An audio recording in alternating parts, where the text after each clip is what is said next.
Why the army loves Leonor's choice. Dawn breaks over the parade ground in Zaragoza. Boots strike gravel in disciplined rhythm. A formation holds steady beneath a pale Spanish sky. At the center of that formation stands a young cadet in standard-issue uniform, posture exact, gaze forward, movements economical. She is not there as a symbol. She is there as a future commander-in-chief. Her name is Leonor, Princess of Asturias. Heir to the crown of Spain. First in the line of succession. Constitutional future of the armed forces. And across headlines and commentary, a phrase settles with quiet approval.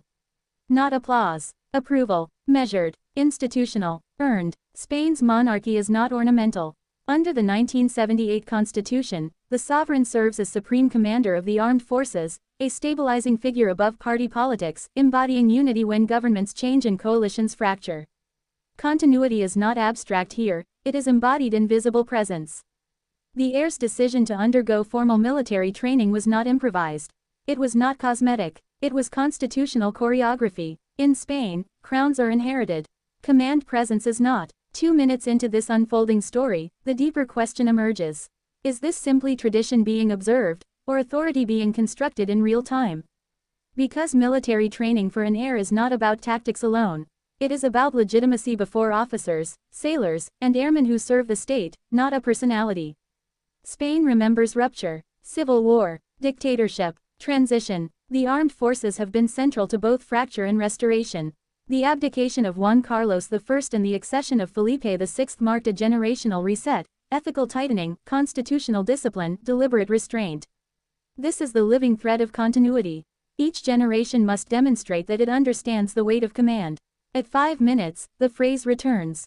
But approval from an institution trained to evaluate competence is never automatic. It reflects something quieter: punctuality, endurance, submission to hierarchy, willingness to be corrected in public, willingness to be ordinary inside a structure that values merit over birth. Because inside the academy walls, lineage dissolves. Rank is earned daily. National identity is woven into these rituals. Salutes are not gestures of ego, they are acknowledgments of constitutional order. The future monarch must understand the chain of command not as abstraction, but as lived experience. In Washington, observers interpret this as strategic stability. The United States values civilian control of the military, seeing a European heir train within constitutional limits reinforces Allied predictability.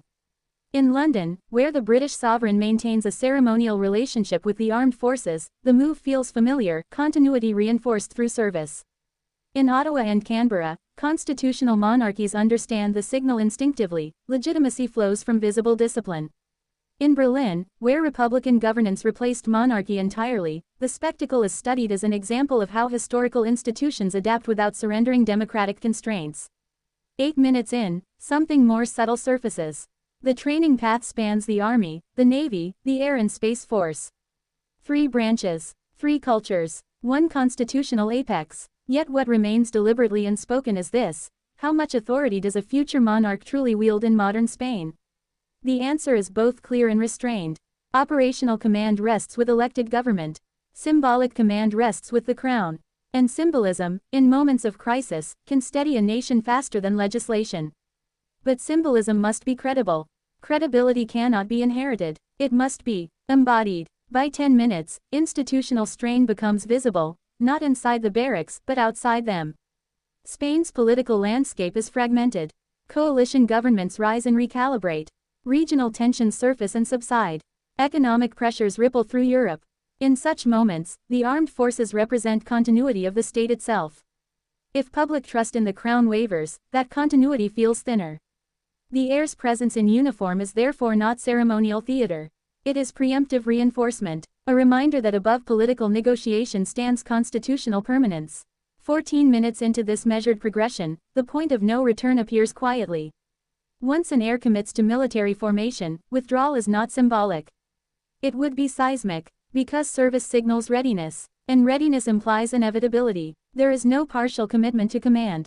Either the institution prepares its future sovereign thoroughly, or it risks doubt at the moment of succession. Crowns are inherited, respect is earned. 19 minutes in, a future challenge emerges on the horizon. Not rebellion, not abolition, but generational skepticism. Younger citizens across Europe question inherited structures. They demand transparency, relevance, Demonstrable value. If monarchy is to endure in the 21st century, it must justify its existence through stability, not nostalgia. Military formation becomes proof of seriousness. Proof that the heir understands the armed forces not as ornament, but as constitutional responsibility. In NATO councils, Allied defense planners note the symbolism. In the United States, strategic analysts see predictability in Spain's command structure. In the United Kingdom, it reinforces the quiet fraternity of constitutional crowns. In Canada and Australia, it underscores the disciplined neutrality expected of a sovereign. In Germany, it invites comparison, how institutions with different origins pursue the same goal, stability. Continuity is not abstract here, it is embodied in visible presence. A uniform worn without privilege. Orders followed without exception, fatigue absorbed without complaint, and in the final measure, the phrase echoes once more.